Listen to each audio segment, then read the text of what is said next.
dear beloved, Boss Mike, Cervera. John Vic Remulla, tatakbong presidente. Ay, kaya pala. Yung pala yun. Tatakbo naman palang presidente. Nasa na yung Boss Mike? Yung tatakbong presidente siya.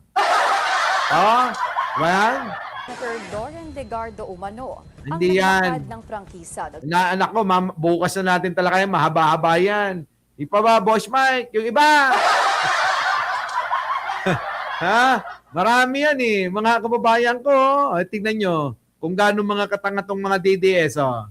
Sabi rito, kabang-kaba na si Tililing daw. Alam niyang magiging impyerno ang buhay niya pag nanalo si Inday Sara. Kita nyo mga kababayan yung mga utak ng mga DDS, ano?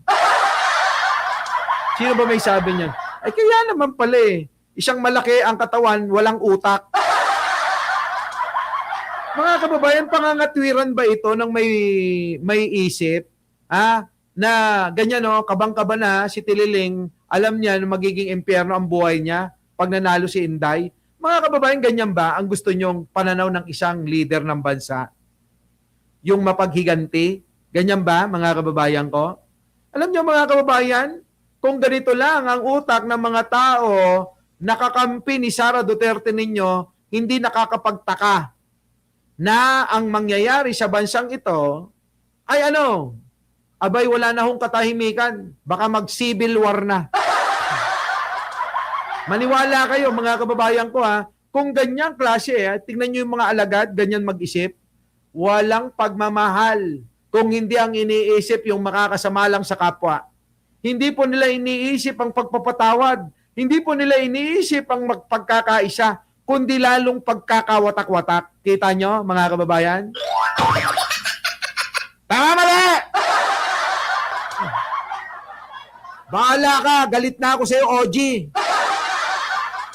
Anong Lenny Trillanes kami?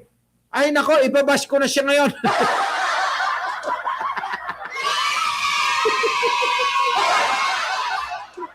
Diba? Kita niyo yung katira, no? Antindi. Mga kababayan ko, utak ipis talaga. Kaya tuloy, si Trillanes, eto na, sumagot. Parang baliktad naman, mga DDS ang kabang-kaba dahil unti-unti na silang nauubos. Si Sara na lang ang pag-asa nila sakaling maupo sa pagkapangulo. Kay Sara Duterte nakasandal ngayon ang mga pugante, tama, gaya nila Roque, Ko, Bantag at kasalukuyang pinaghanap ngayong sinabato, drug lord na si Michael Yang at marami pa. Siya madaling sabi, drugs, illegal gambling, human trafficking, and other illegal activities, ang nasa likod ni Sara Duterte. Matagal ko naman sinasabi sa inyo yan. Diba sabi ko sa inyo, lahat ng kakampi ni Sara Duterte, kung hindi mga protektor ng droga, kung hindi mga gambling lord, kung hindi mga tagapogo, kung hindi mga mga puro illegal ang ginagawa, kundi mga magnanakaw, mga kababayan yan talaga ang mga kakampi niya. Hindi ba kayo nagtataka yung mga kakampi ni Sara, puro ganon? Tapos tignan nyo yung mga vlogger nila. Tignan nyo, mukhang mga palakang bato na. Ang mga vlogger ni Sara Duterte mukhang palakang bato na kokak lang ng kokak na hindi inaalam, hindi na iniisip kung ano yung kinokokak. Di ba? Kokak lang ng kokak, kokak. Di ba? Yan yun, mga kababayan ko. Kaya nga, ako mga kababayan ko tingnan nyo sabi ni Trillanes dito. Ito ang matindi. Walang sinisino. Basahin nyo maigi yan basahin nyo. Nabasa nyo naman na siguro ano sabi mga kababayan ko. Kung bawas-bawasan siguro ni Secretary John Vic Remulla yung kaniyang pag-press con, mas matutukan niya ang paghahanap Kasi ang dami nang nawawala. Si Bantag, si Leonardo, si Bato, De La Rosa, tapos si Atong Ang, ha? Tapos si Maharlika. Tapos hindi naman nahanap John Vic. Tapos mababalitan namin gusto mo palang tumakbong presidente?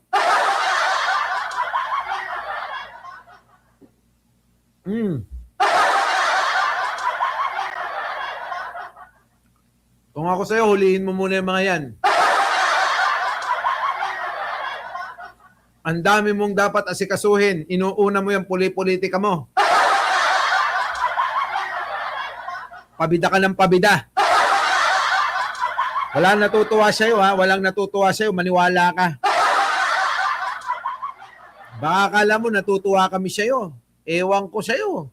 Kami, talagang minsan nakakagigil ka na eh. Yang mga pinaggagawa mong yan, di ba, mga kababayan ko? Oh, ano pa ba? Ito ba yun? Wait. Sama na po ng Department of Justice ang Hindi yan. Naku, mga kababayan, mga tatalakayin natin bukas siya, malulupit. Oh, ano pa? Ito ba yun? Oh, ito ba yun? diplomatic protest ang China dahil sa mga Naku, yan din. Yayariin natin bukas yung China na yan. Oh, nasan pa? Marami tayong topic, Boss Mike, ha? Ha? Oh, eto ba yan? ILG Secretary John Yan. Remulla na posible siyang Eto na, mga kababayan ko.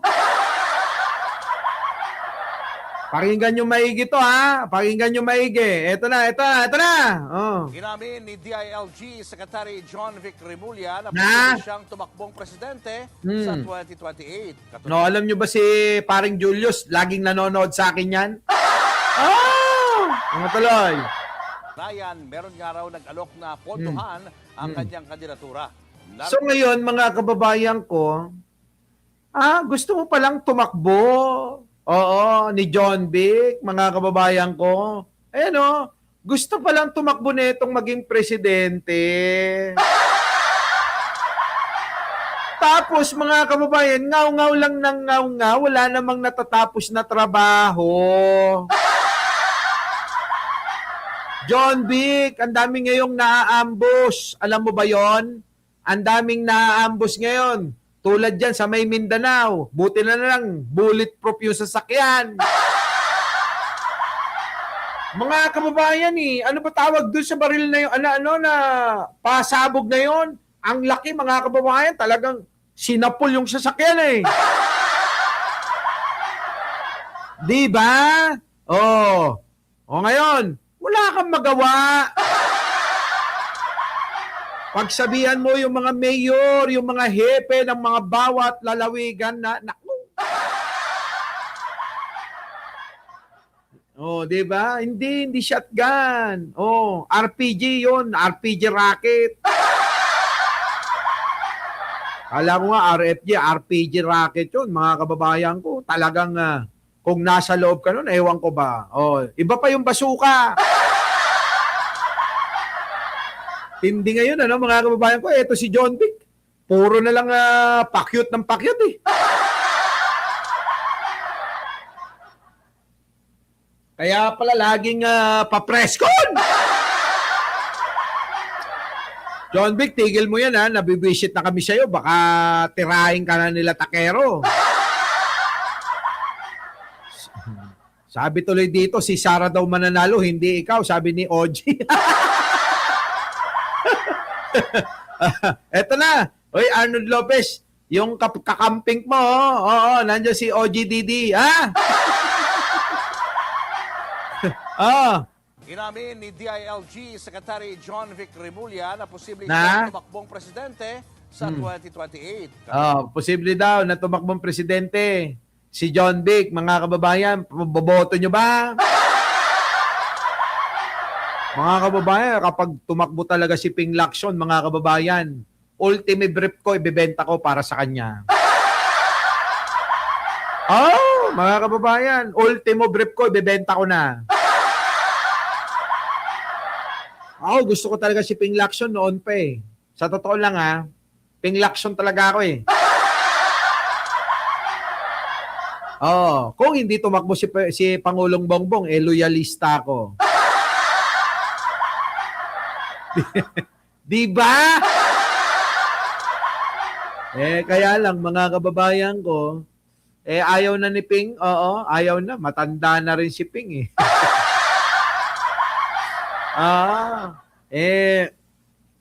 Sige po sana, mga kababayan ko. Kaya lang, sige po, parang, no? Parang sikat lang sige po sa mga matatalino. Oo. Kapag ka mga Boplox, parang hindi na.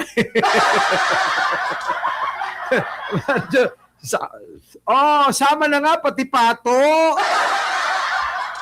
Anong kaluluwa? Ito na nga yung pag tinaya mo, pati. Pati pato na nga eh. Yung taya ko dyan eh. Di ba? Ayaw na po. Oo nga eh, ayaw na eh. Mga kababayan ko, ito na lang ang pwede natin, na mga pag-asa sana dahil mga walang record ng pangdurugas.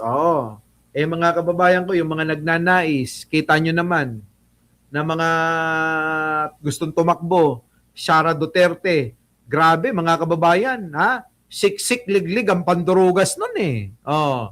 Ito namang si Martin, gusto rin daw tumakbo. Parehas din naman si Sara, ha?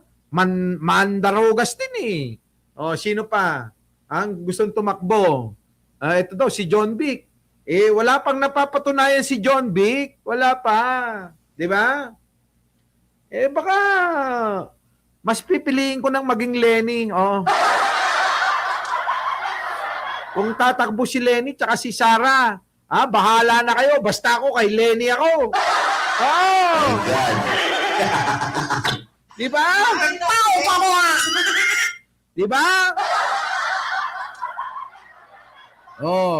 Yun eh. Kung tatakbo naman si Risa at hindi tatakbo si Lenny at magpa-partner sila ni Trillanes, okay na rin. Di ba?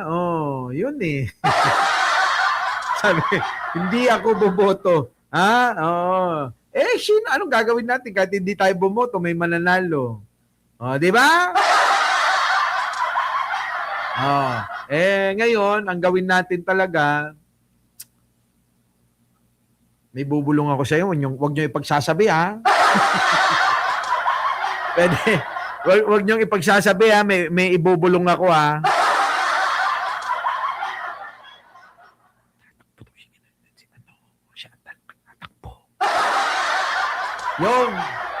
Yun talaga yun, mga kababayan ha. Wag na nga natin baka mamaya sumikat pa yan si John Vic eh. Total naman eh. Sulit na tayo mga kababayan. Magdadalawang oras na pala ako nakalive dito. Paano mga kababayan ko? Anong oras na ba?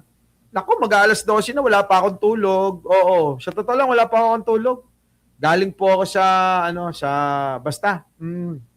Anyways, mga kababayan ko, maraming salamat sa kulitan natin. Mga DDS, mga kakamping, mga dilawan, mga loyalista, love lang tayo mga kababayan kasi alam nyo, tayong mga Pilipino, tayo pa rin ang mga talo kapag namali tayo ng mga maiboboto. Ganun yun. Di ba, Argo? Kaya mga kababayan ko, pag sikapan natin makapili ng leader na siyang magdadala sa atin at siyang magiging kasangkapan ng ating amang lumikha para sana tuluyan ng maituloy lalo ang pagbangon ng ating bansa. Naumpisan na ho ng Pangulong Bongbong Marcos ito, itutuloy na lang. At sana kung may mas magaling pa kay Pangulong Bongbong Marcos, katulad ni Sandro, why not coconut? Muli, mga kababayan, maraming salamat sa pagsama. Diyos te agnina, kada kayo amin, Apo! Maraming salamat po. Our beloved beloved, Boss Mike, Boss